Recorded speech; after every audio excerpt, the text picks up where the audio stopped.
Madam President, I had a chance briefly earlier when Chairman Dianne Feinstein of the Senate Intelligence Committee and her predecessor as chairman of the Senate Intelligence Committee, Commerce Chairman Jay Rockefeller, were on the floor to express my appreciation to them for the leadership that they showed in bringing this Senate Intelligence Committee report through a very, very long ordeal, and finally before the American public today.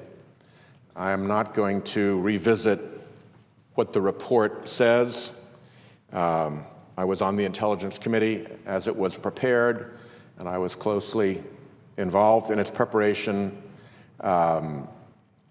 The points that I would like to make here today are, first, to once again thank Chairman Rockefeller and Chairman Feinstein for persisting through this process, particularly Chairman Feinstein, who I think saw very, very intense resistance both within the Senate and within the CIA to this effort. They, I think, have done something that is in the very best traditions of the United States Senate. The second thing I will say is that, in my opinion, America, an open democracy like ours, lives and dies by the truth. And if we have done something wrong, if we have done something we should not have done, then we should come clean about it. And that's what this report does in excruciating, painstaking detail. Let me credential the report for a minute. When the CIA was offered a chance to challenge the facts of the report, they had it for 6 months. And my understanding is that they came up with one factual correction, which was accepted. So you hear a lot of blather in the talk show circuit now about how the report isn't accurate.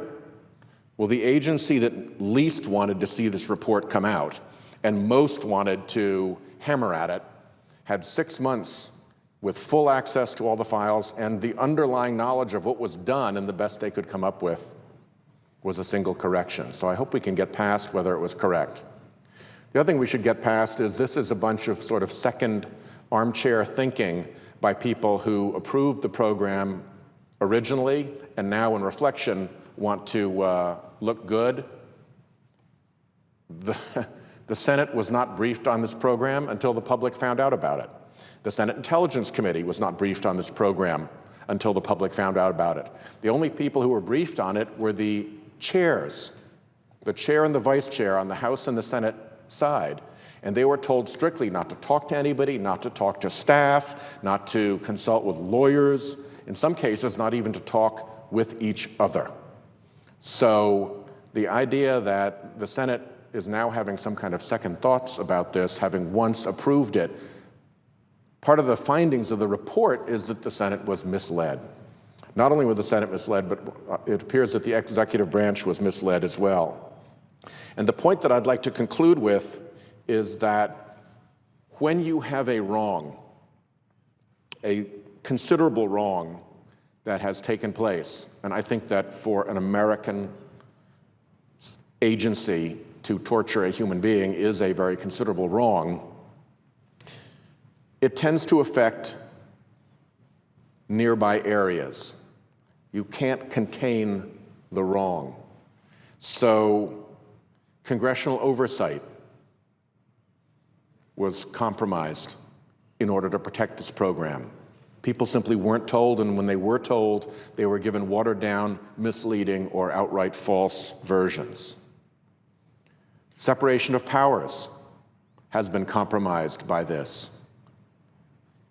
A federal executive agency has actually used its technological skills to hack into the files of a congressional investigative committee. That has to be a first in this country's history. A subject of a congressional investigation was allowed to file a criminal referral with the Department of Justice against members of the investigative committee staff. That, I believe, is a first in the history of separation of powers offenses in this country. The integrity of reporting, not only through congressional oversight, but up into the executive branch, appears to have been compromised to protect this program, with information that the government already knew from legitimate, proper, professional interrogation being ascribed to the torture program. You can line up the timeline, you can see that the information was disclosed first, and you can see where higher-ups in the executive branch were told that that information was due to the torture which occurred after the information was received. That simply doesn't meet the test of basic logic. And the final thing is that it compromised the integrity of the way we look at our law. The Department of Justice and the Office of Legal Counsel wrote opinions designed to allow and protect this program that were so bad that they have since been withdrawn by the Department of Justice. The presiding officer is a very able and experienced lawyer, and those of us who've been in the Department of Justice know well that the Office of Legal Counsel stands at the pinnacle of the Department of Justice in terms of legal talent, ability, and acumen. And many of us believe the Department of Justice stands at the pinnacle of the American legal profession. So these are the people who are ordinarily the best of the best.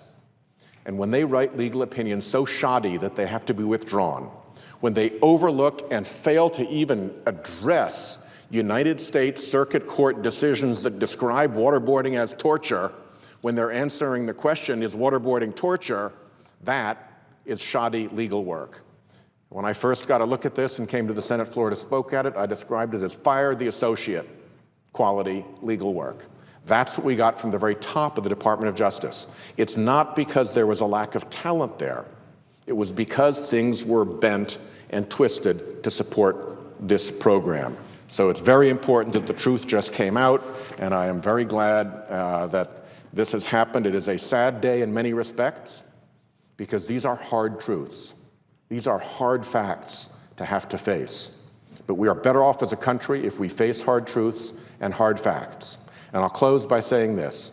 I have traveled all over that theater looking at the way our Central Intelligence Agency operates and the way our other covert operations operate. And I am extremely proud of what our intelligence services do. I'm incredibly impressed by the courage and the talent of the young officers who go overseas into often very difficult and dangerous situations and really do a brilliant job. And in many respects, it's for them that I think this report needs to be out. It needs to be known that this was not the whole department, that there are many officers who had nothing to do with it and would want nothing to do with it and knew better. There were many people who were professionals in interrogation who knew how amateurish this was. It was done by a bunch of contractors, basically. So I think we should be well aware as we reflect on this of the courage and of the sacrifice and of the ability and of the discipline of the young men and women who put themselves in harm's way to make sure that this country has the information and the intelligence that it needs to succeed in the world. I am proud of them. I'm also proud of the Intelligence Committee and our staff who work so hard to perform this extraordinary service. And with that, I yield the floor.